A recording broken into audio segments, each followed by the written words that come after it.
Hey, folks, welcome to another Manana no Mas podcast. We are on a roll lately. I went for months without publishing any shows. And in the last 2 months, I think we've had something like 7 or 8 different people that we've brought to you. And as you know, I don't have a real publishing schedule, but when people that are really cool or really engaging come into my sphere, I go, man, you'd be really great on the show. And then they show up, and that's an awesome thing. Today, I want to bring you a friend of mine, Toby Cryns. We co-host another show together called Whose WordPress Agency Is This Anyway? Under the banner of the WP Minute. And I didn't know who Toby Cryns was until I started doing that show with him just recently. And I thought he's just so cool. I got to share him with you. So Toby, why don't you introduce us and tell the viewers and listeners a little bit about yourself? Sure. Thanks, Kurt. I'm Toby Cryns. I live in Minneapolis, Minnesota. I run a WordPress development and SEO agency here. Been doing that for 18 years. And I also just met Kurt recently, and I also want to take him with me everywhere I go. Well, it is kind of a weird thing because I thought that I was doing a pretty good job of putting myself out there in the community. I was on the WP Tonic podcast, the Membership Machine show. I do stuff with Lifter LMS. I've been on the WP Minute before as a guest.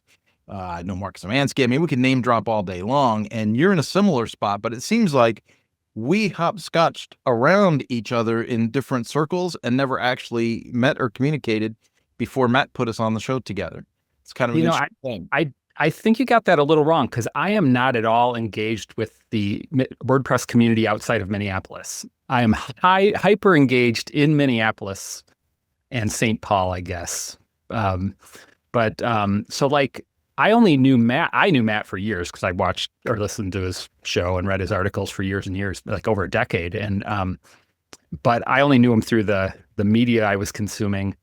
The only reason I got on his radar, I think, is because he sent an email blast, and he asked a question like, "What are you doing with AI?" or something in the email to thousands of people. And I had just responded. I was like, "Here's what I'm doing." And that was like the only time I ever responded. And I think he might have liked my response. And now I have a podcast on his network. So wow, now you're a celebrity. How's that feel? Exactly. It is kind of weird. I started podcasting, gosh, I got to say it's probably 7 or 8 years ago by now. I don't know. I was going to quit. Like I didn't think it was working, and I was going to quit. And by I didn't think it was working, I thought I'm kind of done expressing myself. I don't have a bunch of people emailing me, or I certainly don't see it in my bank account. So I don't think it's working. I'm going to stop. And then when I went to my first WordCamp in San Diego, people started screaming my name on the floor. And I was like, who are these people? And I met these 2 old ladies. I shouldn't say old ladies. They're very nice ladies. I met these 2 women that were older than me. And the lady was like, I've been following you for years. You're the Manana no Mas guy. And I was like, that's weird. And then after that, I did a thing with BRP, and they sent me to a dealership in Texas to sell some stuff. And they told me ahead of time, we're not expecting you to make this sale. This is just a show of good faith to have you visit the store. This is a very difficult dealership. They're very hard-headed. They're not going to do anything we suggest. And I thought, okay, fine, whatever. And so I went in to do my dealer visit, but it turned out I knew the GM from working at Ducati. And so I'm talking to the general manager, and we're having a good meeting, and his phone rings, and he says, oh, it's the boss. I'll put him on speaker. So he's on speakerphone. The guy's name is Bobby. He's a nice guy, I guess. And Bobby says, hey, is the guy from BRP there? And he goes, well, yeah, he's in the office with me right now. You're on speaker. And he goes, who'd they send? And he goes, Kurt. And he goes, Kurt, what's his last name? And my friend is like, I always screw up his last name because my last name's Von Ahnen, and everyone screws up my last name. And he goes, wait a minute, is it Kurt Von Ahnen, the Manana no Mas guy? I've been listening to him for years. Whatever he says to do, just say yes, and I'll write the check. And I was like, I'm never turning off my podcasting, man. I mean, I think like in general, like we send out, not in like I'm not really like fluffy, but like I do think that like what we do vibrates out in the world, like whether we like it or not, positive, negative, like it has an impact. And so, outside of that specific situation, which might have been lightning in a bottle, like I do think there's something valuable about just going out there and sharing things that are important to us, especially if it's positive stuff. Especially if it's positive. What's so weird is sometimes I think we're having a positive conversation. Like when I see some of the shorts pop up, and I see it and I go, man, I sound harsh. It's funny how they, Oh my goodness, I sound like a jerk, but I think I mean it. no. And it's, I think, well, and like our podcast is, we're trying to be helpful, but I think like sometimes the harsh things can be helpful. Like, if we're constructively criticizing something, I don't know. Like, I think that's positive if that's what it is. And I think that's what we do. If it sounded negative, I can't think of a case where we were mean. No, no, but it did. Sometimes the little clips make me sound mean. I sound very direct. Hmm. So let's jump into this thing, because this isn't a show about, WP Minute. This is a show about Toby Cryns. So talk to me, man. Like, what got you inspired? Like, how did you accidentally or on purpose fall into the space you're in now? I was working, first of all, I was in politics. And I always wanted to be in politics from about my sophomore year of high school. I knew that was what I wanted to do. Um, and I ended up volunteering in political campaigns in high school, and then in college I did like model Illinois government in college and studied politics and government. Actually, I studied government. We didn't have a politics curriculum, but it was government and collective action and that sort of more academic oriented stuff.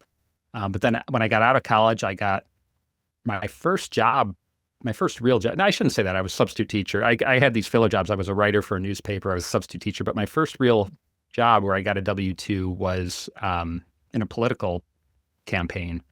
And so I was like fulfilling that dream. And the guy was the candidate. He was the representative, but he was just a horrible guy, just a horrible boss. I'll just say that. Horrible boss. Whether or not he was great outside of that, who knows? But just the worst. And I stand by that even after all these years. Like, the worst boss I've ever had was that guy. And his whole organization was full of people who were mirroring his behavior. And I think, like, had he been a great guy, a great boss, let's say, not even great guy, just great boss, maybe I'd still work in politics. It's so interesting the way that you phrase that, because I actually had the experience way earlier in life. I got hired for what was a dream job, and it was a great boss. It was off to a rocky start, but once we identified each other and we bonded, he turned into this great boss. We're still friends to this day. He's an amazing person. And then when he said, "Oh, I'm going to move on. I'm going to leave this industry, go to a different industry, and I'm going to do something different," we still stayed connected and stayed friends. And I didn't realize it, but he had set me up to interview for his job. But it was like a surprise. And so upper management from the parent company came in and they started asking me all these questions. And I wasn't smart enough to figure out, oh, I'm interviewing for this job. I was saying things like, I'm really committed to my current project. I can't wait till I finish my current project. And they took away from that like, well, he's not interested in moving up because he's so involved in his current project. Right. So they hired a new boss from outside the company to be my boss, which was really frustrating because it was the position I could have had, right? In the absolute dream environment for me. Yep. So we have to you really have to frame this correctly. And this guy just ran the whole department into the ground. Everybody was jumping ship. I finally resigned. Other people got fired. I mean, it was just mayhem. And I thought to myself, that adage that people don't quit jobs, they quit bosses, is 100% true, because it was the same job. It was a dream job for 2 years, and then it was almost 2 years of being a nightmare. Yep. And the difference was just an exchange of one person in position. Yep. I think I've kind of carried that experience as a business owner, and I now employ people, humans, and I always try, and it's taken me many years to kind of figure that out. Because for a while I was like, I'm a hard ass boss. That's who I want to be. And like, now where I'm at is I'm like, and I think I probably had people quit me, at the Mighty Mo earlier on. And, we've been at it almost 20 years now. And I hope that the environment I'm trying to create now is, I'm just trying to be as supportive and, like give people what they need to show me what they can do, like, and I'm not like, I don't try to create a fun environment, or I'm not like that type of thing. I'm just like, I want you to be the best version of yourself. And I really hope it works out. So And you don't have a cereal bar and a foosball table and stuff like that, like at the home office? I don't, uh, we don't even have a home office. I mean, I have a home office I'm in, it, but, we're fully remote, but, and, like if one of my employees needed something, I would certainly consider it, providing that. Um, but, it, I think like, in general, we can be nicer people. Like, I have to agree with you. When I first started out in my management journey, because people ask me all the time, they're like, why are you so focused on leadership? I wrote a book on leadership. They're like, why are you so focused on leadership? When I first got my opportunities to lead, I was such an A-type driven employee. I always got promoted based on my own performance. I wasn't one of these guys that like lucked into it, right? It was like UPS promoted me to being an outbound supervisor loading trucks. They could not keep overlooking me. Like they overlooked me a couple of times because like the numbers were down for this demographic. They had to promote this guy. And then this demographic was down. They had to promote this person. Then they had to put a female in place. And then finally, all the numbers were satisfied. And they were like, we're going to have to promote Kurt. But I didn't know that that was what was happening in the background. I thought I was just getting shafted the whole time, right? I mean, like I held the load record in our building for years and I worked on the training shift. I did all these extra things and I thought I am performing at such a level. How can they possibly overlook me? right. And finally they said, you're a supervisor. I said, okay, great. And so I'm a young guy and I'm trying to teach people how to load trucks. And I figure show them and then expect them to do it. Show them and expect them to do it. Just like you. Yeah. And I remember this one guy, oh my goodness, this poor guy, he was of Asian descent, which is not the hit. He was overweight. He was largely overweight. And he always had like this gallon of water he would drag around with him from truck to truck to truck. And he would always be behind. He just physically could not keep up with the job. But I didn't see it that way. I was like, man, this guy is lazy. He's got get it going. And I would go by and I would yell at him, hey, pick up the pace, man, pick up the pace. You're falling behind. And one time he said, so you come in here and do it. So I went in and I cleaned up the whole truck, got everything all stacked. Everything was all done. I said, there, it's done. If I can do it, you can do it. And I walked away. And then I went by and he was drinking out of that thing of water. And I said, you better slow down. It's going to make you throw up. Sure enough. And he chugged that water down and then he immediately threw up all over that truck. And I said, just stack on top of it, son. Keep going. He just started crying. He never came back after that. You to stack up on top of puke? Like, well, I wasn't going to have him unload the truck to clean it up. Right. Gotcha. We got a truck to load, man. It's like the packages are still coming down the belt. Just put the boxes in it. The cardboard will soak it up. Let's go. Keep going. And he was like, I need to take a break. I'm like, union gives you a break for lunch and a break at whatever, but that's it. Like, no, like we got to keep going. The belts are running. If the belts are running, we're running. Keep going. I realized 3 or 4 adventures after that I could not keep trying to lead teams that way. Like people are not going to perform at your expectation. They're just not. People aren't wired the same. And so I started to say, okay, there's got to be a better way. Got to be a better way to lead people. Got to be a way to make people want to come alongside and get better rather than get beat on for it. And it took a long time, but now I think I really have some good systems in place. I also think like people are motivated by different things. And maybe there was a way to motivate that person but it clearly wasn't yelling at that person. There's a, Phil Jackson, he coached the Bulls and the Lakers. There's this story that he tells in one of his books. There was a player called Horace Grant who was an all-star, just a great player. He might even be in the Hall of Fame. He's close, if not, it's like he was on the cusp of Hall of Fame stats. But everyone on the team loved him and he was a really nice guy and he couldn't take being yelled at. And so what Phil Jackson would do, he would yell at Horace Grant, who would then go and cry, and all the other players would be like, that jerk of a coach, and da da da, and they would all come out fired up. And that was like his tactic for motivating the greater team. I'll torture this guy so everyone else picks it up a notch. Yeah. I don't know. It is really, really hard. Because it's, we hear all these things from different generations and age groups and HR experts, oh, do this, do that, nurture this, coddle that, at the end of the day, you still have to have something produced. Yeah. You and I are business owners. At the end of the week, we have to have revenue, and not for nothing, looking at my invoicing for the month of August, I need to really crack down on folks. We put out 9 invoices, and as of this morning, only one of them had been reconciled. And I don't know if it's because it's summer.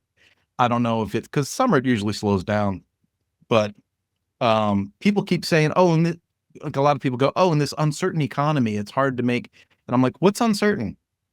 Meat's cheaper, gas is cheaper, eggs are cheaper. My last utility bill was $77. Like, let's get with it, folks. Things are better than they were 3 years ago.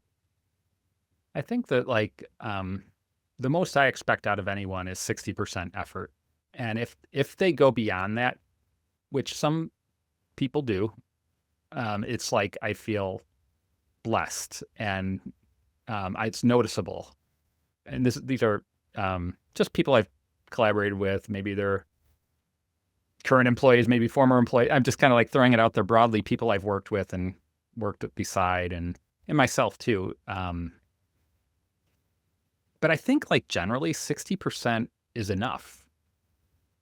Yeah. In fact, if you were to follow the teachings of John Maxwell, he would say if somebody could do something 80% as good as you, that's a candidate for you to groom for leadership. Sure. And so if you have people on staff that are doing 60%, they might not be the next ones to run the Mighty Mo, but they're definitely pulling their weight in regards to expectations. Yeah, they're at least not doing anything that causes them to get on my radar for firing. The expectations thing is interesting to me. You and I have had some talks about artificial intelligence and scaling and hiring people and workflows and things like that. And now you and I have had some off time from really hammering each other in these conversations. Just over the last, say, couple of weeks or a month, have you made any progress in your own thoughts about AI implementation and staffing and workflows? Yeah, I have. Not an AI, but I'm pretty sure I'm going to hire somebody to generate leads for me. Or, basically I'm going to open up that position at the Mighty Mo. And because I feel like we have other things in place to cover the rest of the operations right now. And what we're lacking is like my calendar has gaps, and I'm like, we could fill that with sales calls. And so I think we're going to move really quickly with that. I just, I forget how I came up. Here's the thing. I think I asked ChatGPT, I outlined the situation, and they're like, here's what you need to do. And I was like, you're right. And AI is your new consultant. Yeah, this is just a few days ago. And now conversations internally have begun with, my team, and we're moving. We're going to go for it. And well, sales fixes a lot of things. Mm-hmm. It's so interesting that like the way that you focused on that. I think about my own client experiences. It's like you're getting close to launch. People are getting anxious. They start like nitpicking. Oh, this font doesn't look right on this page, this, that, you're like, good grief, just launch it already. It's there, just launch it. And as soon as they get that first strike transaction, it's all of a sudden like, more nitpicking, right? Yeah. Hey, the website's working. We got our first client. Everything's great. Well, and internally too, like you talk about, like if an employee is bothering you, as soon as the money starts flowing again, you're like, what? I don't remember being pissed at that employee. It's like the sales does heal for my company anyway. The sales smooths out. If we get enough sales, my attention is elsewhere. Like like you employees just get the work done, and you don't need to worry about me nitpicking. Yeah, it's really fun to me to think about the nuances of like how things kind of move forward. I know with us, same thing. I was like, okay, my calendar's a little light, but I'm also older than you. And I'm thinking, how long do I want to keep pumping the pump it from this perspective? And so I've been leaning towards starting this apprenticeship program, branching out and actually creating a sub business that is teaching other people how to launch a successful agency. Mhm. We've done really well here at Manana no Mas, especially lately, last couple of years. We've made the big change to get out of California. Kansas is treating us well. We've really ironed out a lot of our processes and things like that. And when I thought back about what my biggest hurdles were as an agency owner, it was all the stuff that no one ever taught you. And I thought, man, if I put together a course and I teach people the ins and the outs and the speed bumps that are coming, like if you saw stuff before it happened, wouldn't you feel so much better about it?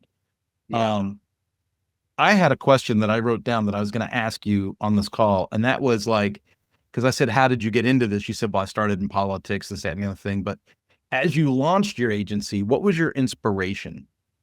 Like, were you following like 10 Up and Web Dev Studios and No, Microdots and that? Or were you like, I'm just going to figure this out and keep moving forward?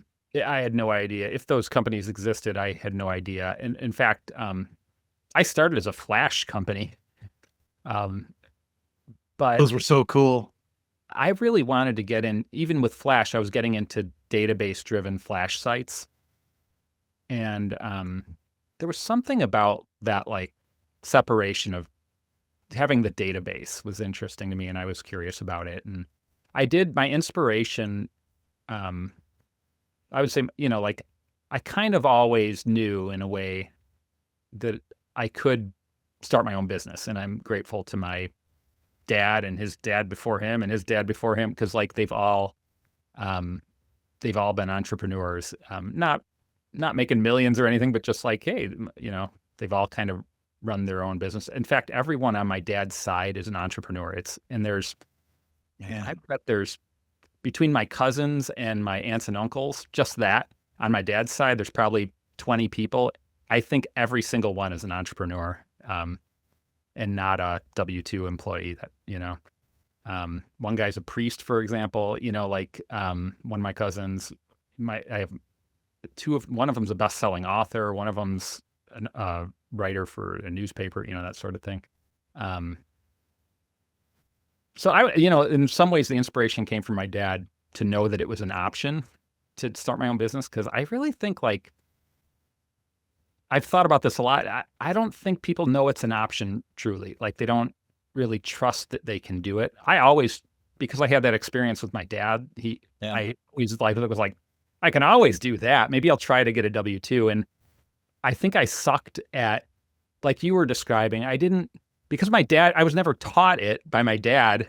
I didn't know the politics of W-2 employment. And so I kind of failed to like rise up the levels Yeah. when I was W-2. I think I would have loved it. And like in hindsight, I think I would have loved being a consultant, like that flew around the country and doing for whatever company, or maybe a lobbyist or something. I don't know. But like, but I couldn't make it I just didn't have the tools to even consider that. I didn't think it was an option for me. That's the honest to God truth. Like when I think of like, I didn't know how to move up the ranks of W-2 employment. I didn't know how to get that job. I didn't even think like, I'm not even going to try because it's like too far outside of my wheelhouse to go for whatever job, like, or even like you're saying, like this job above me is open. I'm not going to go for that. I don't even know how to go for that. Like, so I think like I imagine, and I think people feel that way about starting their own business, and they just haven't experienced it. I definitely agree with you on the second part of that, right? That people don't think it's a viable option, or it's like they think self-employment is the result of you couldn't make it work in the business world, so now you got to straggle something on your own, Um, so many times in my self-employment journey, people not knowing that what a horrible insult they just said would go like, "So are you still looking for a job?" Like, I have a job. I work. I work. Like I work. What are you talking about? Do I have a job? But to this day, people still say, "Oh, hey man, I thought about you today. You thought about me? Yeah, I saw this job listing." And I'm like, is that normal? Like, would I walk up to someone that worked at the bank and go, "Hey, I thought of you today. I saw a Right. job opening over at Genesis fitness centers." Right. They'd be like, "I got a job, you moron. I work at the bank." Yeah. So it's really unique to me, just the whole perception of it. And I grew up in a blue collar suburb of Philadelphia where people either worked for companies that seemed to like have a monopoly on something. Um, and this was something that hit me pretty hard this week. Like Standard Press Steel was like this place that a lot of people's dads worked at when I was growing up. You know, "Well, I got to go to the mill. I'm working at the mill, right? Standard Press Steel." It was like this weird blue collar aura about it. Well, that place went out of business and they knocked the building down last week. Right. The school that I went to, the high school I went to, that got sold out or shut down or whatever 3, 4 years ago. And my graduating class had like 1,200 people in it. So it's kind of hard to imagine. You have all those kids going and all of a sudden shut it down. Um, my dad, he was unemployable. That guy, he kept working for people. He was a genius. He made me look like a mental midget, which came with its own set of problems. And he could not stand working for other people. He thought everybody was a moron. And why is he working so hard to make someone else rich? Mhm. But he never put himself in a position to Right. capitalize $1 million machine because he was a machinist, right? So he never put himself in a position to be able to capitalize the machinery to make the business himself. Right. So yeah, you're gonna be labor, like you're labor. You never put yourself in position to be the guy. Yeah. Um, so I think having seen that so closely as a child and seeing how unhappy the men were that were around me and my friends, you know, the drinking and the smoking and the language and how miserable everybody was, I was like, why would I want to sign up for that? So I've always been open-minded to having my own business. Yeah. And I think one thing that appeals to me now, and I've gone through a number of exercises like where I try to figure out what I want to do with the rest of my life at different points. And I always land back like the Mighty Mo is the best thing I can think of to do for myself. And would I want to work for Target Corp? Would I want to work for the Minnesota Timberwolves? I'm like, nah, I think the Mighty Mo is what I want to do. And it's not that it's like the most glamorous or most like awesome, but I get to like choose what I do, like who I work with. I get to like control the direction of this little empire, and it's really neat at times, especially stepping back. Like I don't have to answer to anybody. I always thought it would be really cool to own a motorcycle shop with a coffee shop in it. Mm-hmm. I just always thought that would be cool. Yeah. I always thought it would be cool to have a mountain bike store. I always thought it would be cool to have a bookstore. Like, Mm-hmm. these are just things, right? These are just things that just keep coming to my brain all the time. To this day, I think it would be a hoot to have a food truck. I Mm-hmm. would love to have a food truck, drive around. I wouldn't even have a fixed menu. It'd just be, what does Kurt want to cook this week, right? And then that's, we do our thing. Um, the problem with all of those things that I just mentioned is they're cool fantasies and dreams in my brain. But whenever it came time to put stuff on paper and go, what do I have to invest? How much time do I have to put in? What's it going to take to turn a profit at this thing? And what happens if I fail? Like that's, I always put that out there. Like I'm a pretty positive person, but a lot of businesses fail. So what causes, strength and failure? And I'm not willing to make that kind of capitalization. When someone says, "Oh, I'm going to own a motorcycle dealership," I don't think people recognize on paper, you have to have like $5 to $7 million that you're liquid with your investors to float all of that stuff. Yep. And when the economy takes a dump or a pandemic breaks out, you're sitting on millions of dollars worth of stuff that you can't liquidate. Right. Right. For me to launch this agency, it's a laptop and a connection to the internet. Mm-hmm. Here's a weird one.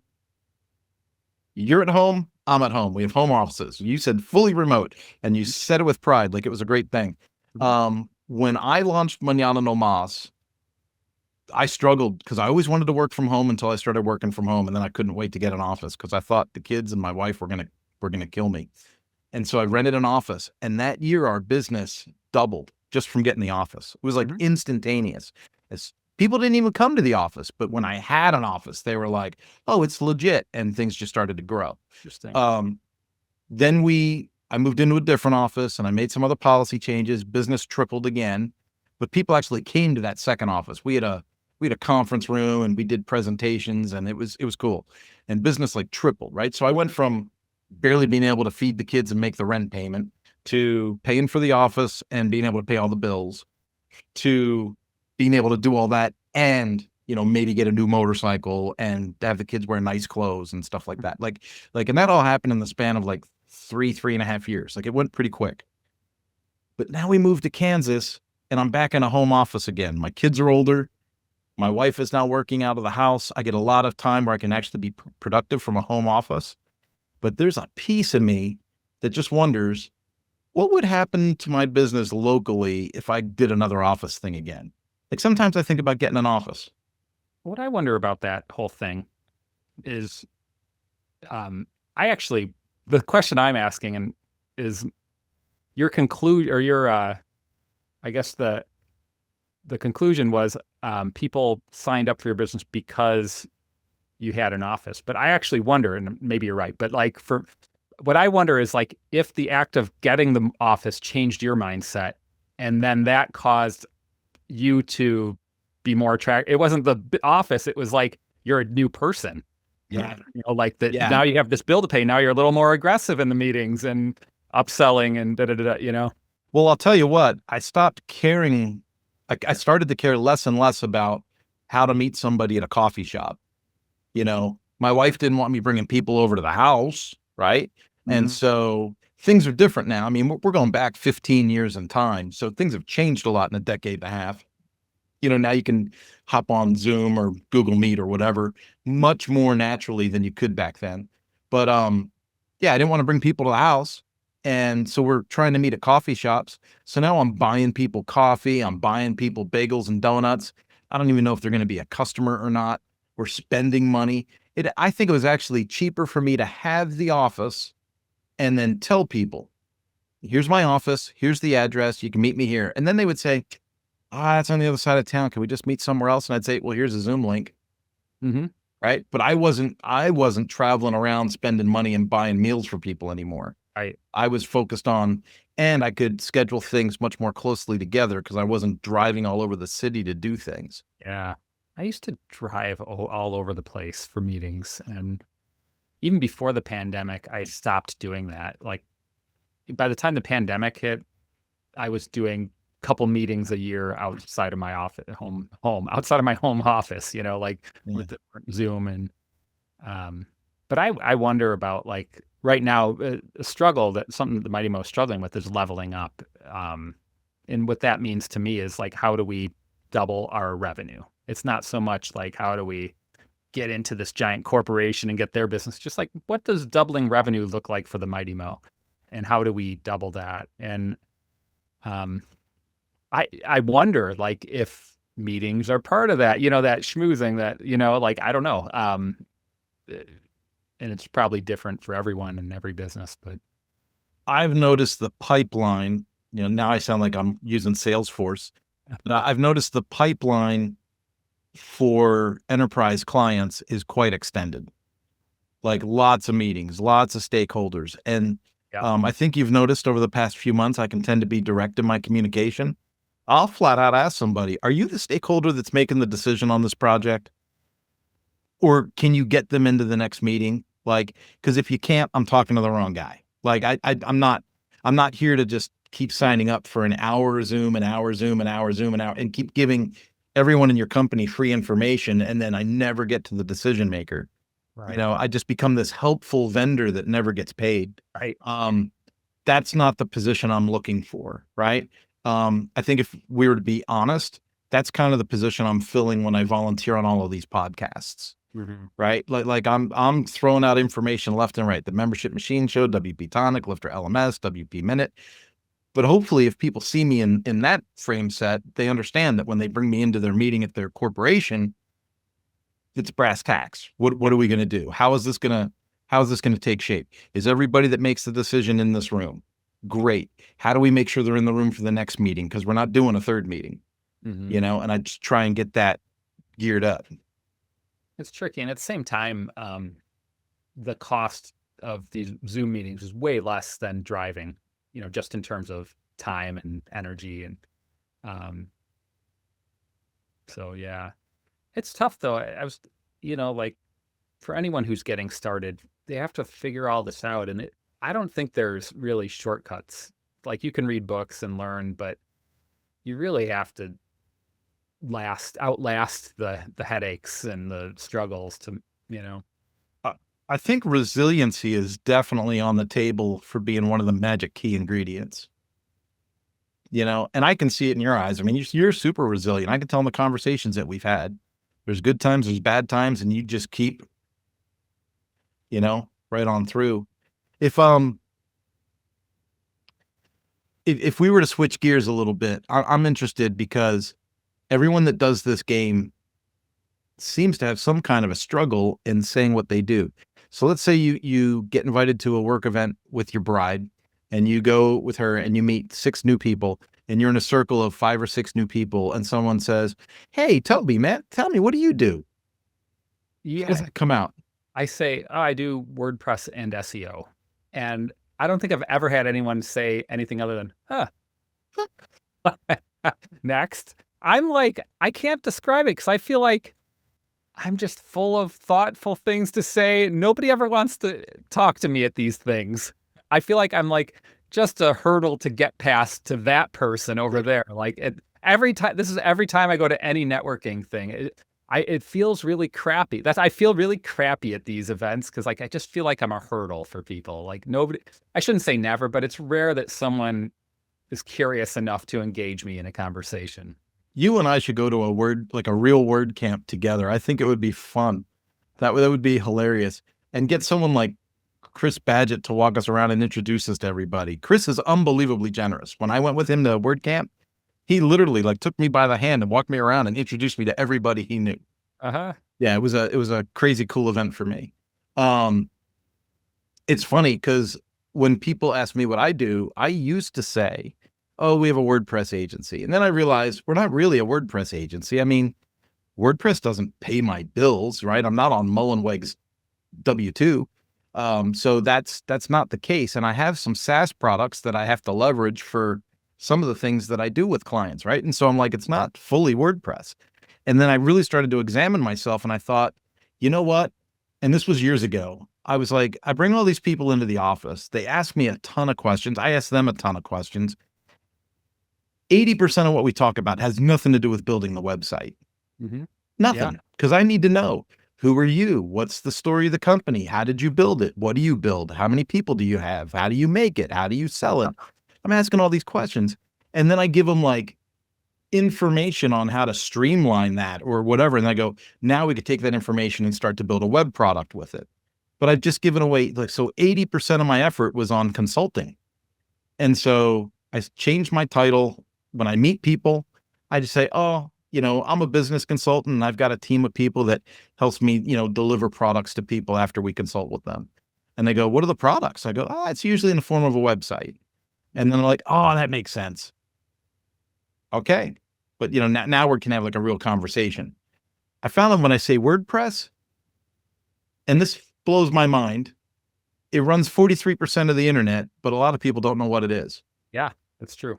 Even if their own website is on it, they're like, they don't really know. Like, Yeah, they're like, what the heck is this? Mhm. So at the risk of saying that sounds like a conspiracy, I always wanted to know, since you said that you were in politics, what's your favorite conspiracy? Do you have a favorite conspiracy theory? I don't believe in conspiracies. Like, You just think it's all intentional, it's out in the open. intention. No, it's like just incompetency. Like throughout any organization of any big size, it's just full of incompetent people up and down the chain. You can pick any organization, could be some huge corporation, GM, GE, like just full of incompetent people who are doing anything they can to protect their stupid little jobs, like, and to protect themselves from being fired. Like, I think that, I don't think it's a conspiracy. I think it's literally them saying, like, how do I cover my butt so I don't get fired and like stay out of the limelight so I can stay here another year but to meet my retirement. Like, that's what I think. Just period. I've worked in politics for one of the two major US parties, and that's my opinion of that organization and every other organization in the world. I did some work for one of the two major parties, and I felt so dirty after a lunch meeting. I had to go home and take 3 showers. It was like, they were like, well, we're going to put this guy in this position, this guy in this position, this guy in I go, whoa, whoa, whoa. Don't people have to vote these people in? Like, I was confused. Like, what's happening? And like, Kurt, we already got it figured out. How do you think everyone gets hired out there at the high levels, like, or at the low levels? You need an in. You can't go into a job interview without a recommendation of somebody who knows somebody, or at least you're going to have a much harder time. Like, I mean, maybe politics is the extreme of that, because literally, like, I mean, look, I mean, we don't have to get into specifics, but it's happening today. People are getting fired because of their political beliefs, and people are getting high-ranking jobs because of their political beliefs, not because of their competencies, you know, like because of their competencies throughout time, you know, like it's the Peter principle. You just keep failing your way up until they find a spot you're decent at. Then you can't get promoted from it. I was talking to my son today about something like this. The gist of it is he was asking about college, and I was like, here's my advice to college. It's the exact advice my dad gave me. He goes, go to every class that you're assigned to and sit in the front row. Go to every class and sit in the front row, and you'll get an A. And he was right. And I know that, like, you could have the least competent people. If they did that, I can almost guarantee you they'll get an A, you know? Because the teachers, this is what I learned. I half-assed everything in college, and like, it would come time. I was in an exam for statistics my senior year, and like, I was lost. It's the final exam. I go to the professor. I'm like, I'm lost. And he's like, just come here, sit down. And he like helped me through every question in the final exam. I got an A on it. Let me just walk you through this. Yeah, and it's because he appreciated me being there. That happened in my guitar final too. Like the one year, he's like, you know what, Toby, you really screwed this up, but you come to every guitar ensemble thing. You're prepared for those. I'm going to give you an A. It's like, okay. So this is on my list of things, and I think we're getting close to wrapping up, but you said guitar ensemble in school. Mm-hmm. You're still into music. It's cake. Yeah. So I play in a cake cover band now in Minneapolis, where we have tentatively scheduled our first gig for October on Halloween. But yeah, so I studied guitar in college. I was a communication major, government minor, or political science minor. And I also studied guitar. And so I was in classical guitar ensembles, jazz guitar ensembles, and I did a lot of like solo jazz stuff too. So, see, you didn't mention jazz to me before. I love jazz. Mm-hmm. Love jazz. Have you seen that kid that does like plays everything on the guitar? Like he smacks it and does the rhythms and all that. I think I'm thinking of the same guy. Yeah. I mean, there are some impressive people on YouTube today. And interestingly enough, those guys are getting custom guitars now with Fender and with Harley Benton. And like, it's pretty cool. Like there's a really neat guitar that I want. That's a YouTuber. His name's Aguefish. And I don't even watch his channel, but his custom guitar is amazing. And I'm like, I want that. I want that. And it's produced by Harley Benton, which is the biggest guitar store in Europe, you know? Wow. Dude, we've hit a couple of topics, which is great. Thanks for coming on the show. Thank you, Kurt. Now, is there anything that you needed to mention that we failed to mention that I failed to ask? No, you know, I'm always looking to meet new people, especially if you need SEO help or you need website help. Would love to converse. You can hit me up on LinkedIn or at themightymo.com. Yep, and those links will be in the show notes, so we're cool on that. Dude, this has been awesome. Thanks for coming on. Folks, this has been Toby Cryns. You got to look him up, The Mighty Mo. And if you like listening to the two of us kind of chat, we're on a show with the WP Minute called Whose WordPress Agency Is This Anyway? And that's that. Have a great day.